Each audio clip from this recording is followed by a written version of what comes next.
My dear friends, today we celebrate the 30th Sunday in Ordinary Time, Year C. Today's readings remind us that God listens not to the proud, but to the humble. They invite us to look within, to live with honesty, humility, and trust in God's mercy that never fails. The first reading is taken from the book of Sirach, which was written during the Second Temple period, a time in Jewish history around 200 BC when Greek culture and ideas were changing society. And many Jews wondered how to remain faithful to God. It was a time when many people believed that wealth and offerings could win God's favor. Sirach wanted to offer practical wisdom rooted in Israel's tradition, showing people that God is fair and not influenced by wealth or power. Ben Sira boldly proclaimed that God cannot be bribed. He is a God of justice, one who listens especially to the poor, the orphan, and the widow. The powerful might think their influence gives them special access to heaven, but Sirach says clearly, the prayer of the lowly pierces the clouds. It means that God hears and responds to the cries of those who are hurting. It means that no one is too small or too forgotten to be heard by God. When we cry out to Him in pain, confusion, or loneliness, He listens. He may seem silent for a while, but Sirach assures us that God will not delay. Justice may take time, but it will come. For us today, these words ask us to look at how we treat those who are vulnerable in our own lives. Are we just and fair to others, or do we ignore their cries? Sirach invites us to trust that God always hears the humble, even when it seems like nothing is happening. When we feel powerless or wronged, like the widow in the passage, our honest prayers matter. They reach God.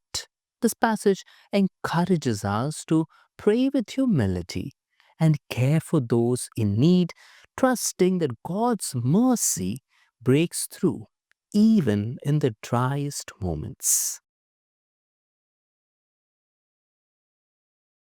In the second reading taken from St. Paul's second letter to Timothy, St. Paul writes what feels like his farewell letter.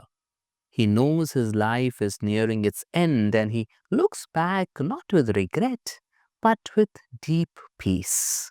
He sees his whole life as an offering to God. He has fought the good fight, finished the race, and kept the faith. These are not words of pride, but of gratitude. Paul recognizes that his strength came from God alone. The crown of righteousness he speaks about is not a reward for his achievements, but a gift from the Lord who is faithful. Paul knows that God's justice is filled with mercy. The same crown awaits all who remain faithful to Christ until the end. Paul also remembers how everyone abandoned him when he faced trial. Yet he does not hold anger or bitterness. Instead, he says, may it not be held against them. His heart reflects the forgiving heart of Christ. He adds, but the Lord stood by me and gave me strength. Even when human support failed, God's presence never left him. Paul's words remind us that faithfulness matters more than success or recognition. Like him, we are called to run the race of life with perseverance and love, trusting that God will complete what He began in us. There will be times when others fail us or when we feel alone, but those are the very moments when God stands closest. At the end of our journey, may we too be able to say with confidence, I have fought the good fight. I have finished the race. I have kept the faith. For the Lord who stood by Paul will surely stand by us too. A photographer once spent hours trying to capture a perfect sunset. No matter how many shots he took, the images looked dull and blurry. Frustrated, he blamed the lighting, the camera, even the weather. Then a friend quietly pointed out, "Your lens is dirty." The photographer wiped it, and suddenly he got the perfect shot.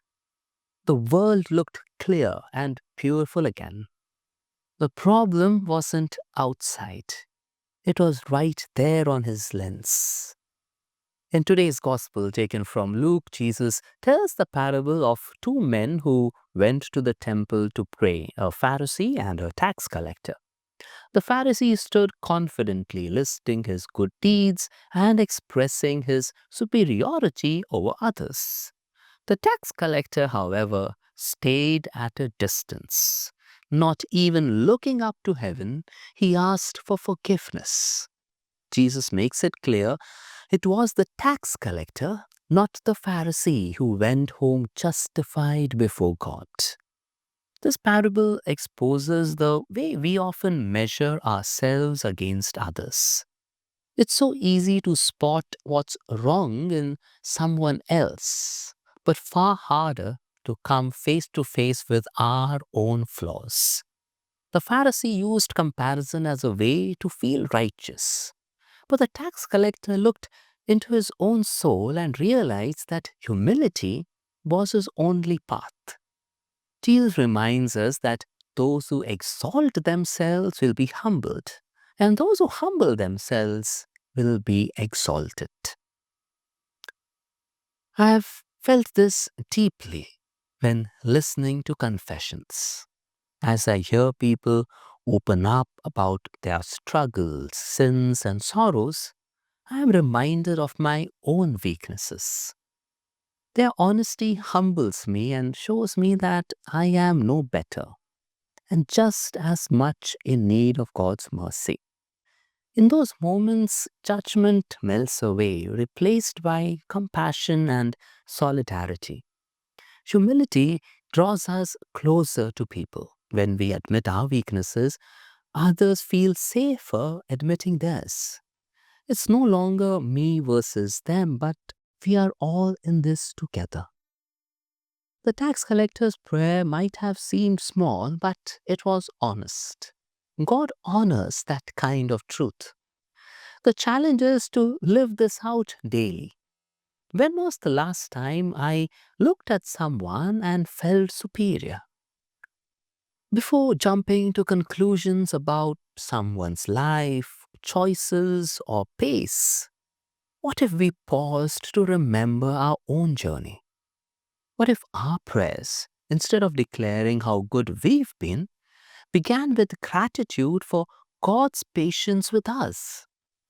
This parable invites us to pray not like the Pharisee who looks around, but like the tax collector who looks within. God doesn't seek perfect people, He seeks honest hearts. When we acknowledge our weaknesses, we discover His mercy. When we stop judging others, we begin to love more deeply. This week, let's try to clean our inner lens, to pray less about others' faults and more about our own need for mercy. For it is the humble heart that finds peace and goes home justified before God. May God bless us all.